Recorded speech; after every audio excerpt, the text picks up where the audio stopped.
I just found out that my best friend has been telling all of our friends that my boyfriend tried to cheat on me with her. Ellen, 22 female, and I, 21 female, met through an internship 3 years ago and instantly became best friends. About a year ago, I started crushing on George, 24 male, who interns at the same company, but in a different department as us. Ellen and another one of our coworkers set us up last fall and we really hit it off. We've fallen in love and we often talk about a future together. This is where things get messy. From early in our relationship, pretty much as soon as we went from just dating to being official, Ellen has been colder to me. She's never made it a secret that she doesn't particularly like George, though she's never said anything direct about it. The only issue she ever raised was when we first got together and he got really sick. I was studying for the MCAT at the time, and I was only about a month out from my main test day when he had a pretty bad flare-up of a chronic illness. Because he knew that Ellen and I were so close, he called her to ask her if she thought he should tell me he was sick, or if it would be better to keep it from me so he didn't take me away from my studies. Ellen didn't like this at all. She told me she thought it was incredibly inappropriate that he tried to contact her like that, and he shouldn't have called her about something so personal. I thought her reaction was a little over the top, but I talked to George about it, and he apologized to her and never called her again. But she didn't let it go. A few weeks later at a party, she made a comment about how I was always choosing George over my friends. My roommate was going to be out of town the next week, so she said she should say her goodbyes since I would probably just spend the whole week at home with George. She tried to play it off as a joke, but I was really surprised she felt that way. I never wanted to be the kind of girl who turns her back on her friends when she gets into a relationship, and I had been trying really hard to balance my time with my boyfriend and with my friends. But it seemed she felt neglected, so I started putting more effort into our friendship. Over the next few weeks, I tried to make plans with her at least 5 or 6 times. Every time she came up with some excuse not to see me, even once canceling at the last minute and citing a meeting she forgot about at 10 a.m. on a Sunday morning. I was hurt. I knew our friendship was dying, and every time I tried to revive it, she rejected me. Finally, I decided the ball was in her court. If she wanted to be friends, I was open to it, but I was sick of being rejected, and she would have to be the one to reach out to me. She never did. Meanwhile, things were deteriorating at work. We had been assigned to the same project for the year, which required working very closely together. As our friendship fell apart, she started ignoring me at work, being rude and short, and making my share of our tasks very difficult for me. I felt like she was constantly breathing down my neck and waiting to catch me in a mistake. I figured she was gossiping about me behind my back, but at this point, I was so exhausted from dealing with her that I couldn't be bothered about it. She would say whatever she wanted to say, and I would just be nice and patient with her, and count down the days until our internship ended. Until today. I had lunch with one of our other coworkers and my good friend Kay, 22-year-old male, and he told me everything. Apparently, Ellen has been telling all of our coworkers and friends that George has been trying to cheat on me with her, telling them that he calls her in the middle of the night, sends her inappropriate texts, and when I hosted a party after I wrote the MCAT, he spent the whole night eyeing her.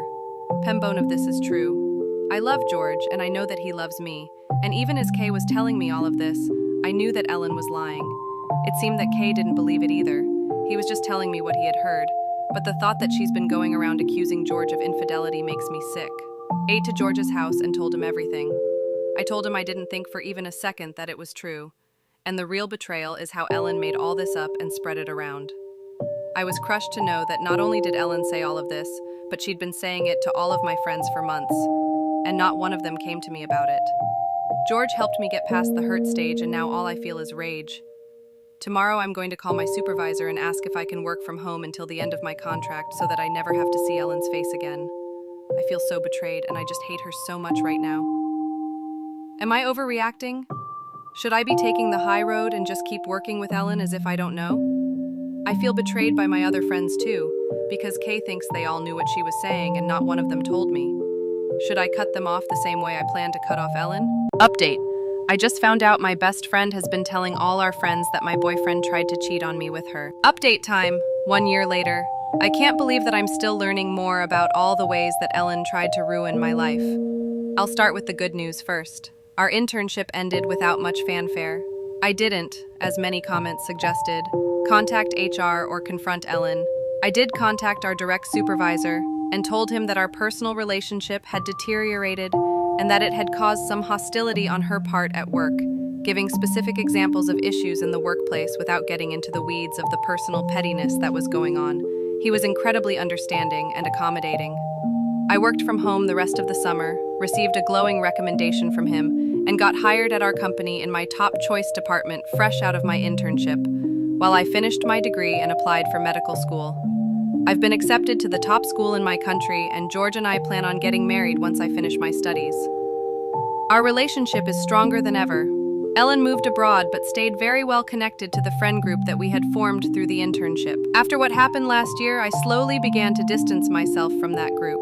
And as I did, I realized that I had outgrown a lot of them anyway. Once I began to see the cracks in the friendships I used to surround myself with, I couldn't unsee all the ways they could be unkind, immature, and toxic to themselves and to one another. I held on to the few people that I knew had my back, and came out of the internship with a handful of good close friends rather than a big circle of people with shady tendencies. One good friend from the internship, Alice, 22-year female, had been close with Ellen about a year ago, and has since told me a lot more of the things Ellen said behind my back, partially corroborating Kay's story from last year and adding details to some of the craziest parts. Apparently, to give herself more credibility, Ellen had been telling people that she'd been in touch with my roommate and friend of 11 years, Anna, 22-year female. Ellen said that Anna also didn't like George, that Anna told her I spent way too much time with him, was neglecting all my friends, that he basically lives at our apartment, and that I always do this when I get into a relationship. She also told people that Anna thinks George is faking his chronic illness, and that I'd been using it as an excuse to blow off my friends once when George was at our apartment and had a flare-up. I'd had to cancel plans to stay with him, afraid that he might need me to take him to the hospital. Ellen told everyone that Anna said he didn't seem sick, and that I'd only canceled because I felt like staying home and hanging out with him. When Alice told me all of this, I immediately confronted Anna and told her everything. Although Anna and Ellen had been in touch on and off over the past few years, I'd previously introduced them to one another and they had some mutual interests that they'd occasionally text about. Anna assured me she'd said none of the things Ellen accused her of, and even combed back through all of the messages to see if there was anything she'd said that might have implied anything like that. In going through Anna's messages with Ellen, we noticed a pattern. It seemed that any time I told Ellen I wasn't available, she texted Anna to ask if I was with George. This went back to almost the beginning of my relationship with him. For those running to the comments to ask why Anna didn't tell me this sooner, it didn't strike Anna as bizarre until we looked through the messages after hearing the accusations. I have a bad habit of letting my phone die, so sometimes if someone really needs to get in touch with me, they'll contact Anna or George. So in itself, Ellen texting her to ask where I was wasn't out of the ordinary. Ellen texting her to see if I was specifically with George, combined with what Ellen was claiming Anna told her, is the strange part. Coming out the other side of all of this, I've been trying really hard to reflect and learn from the situation. Was I a perfect friend to Ellen? Definitely not. I think there were certainly times at the beginning, when I was first dating George and studying for the MCAT, that I was distant with her.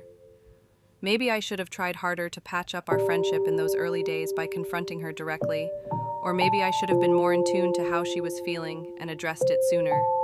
Despite everything, I do miss her a lot, and I wish things had turned out differently, but I don't think she was fair to me either. If I had withdrawn a little bit into my relationship in its early stages, she should have given me some grace and confronted me directly when she had a problem rather than going behind my back. She absolutely should not have tried to drag my name through the mud, made things difficult at work, or worst of all, tried to destroy George's and Anna's reputations and relationships. I recently heard that Ellen is moving back to the city and tried to get a job at the company where we interned, but she was rejected by every department she applied to. Am I a bad person for feeling a little vindicated?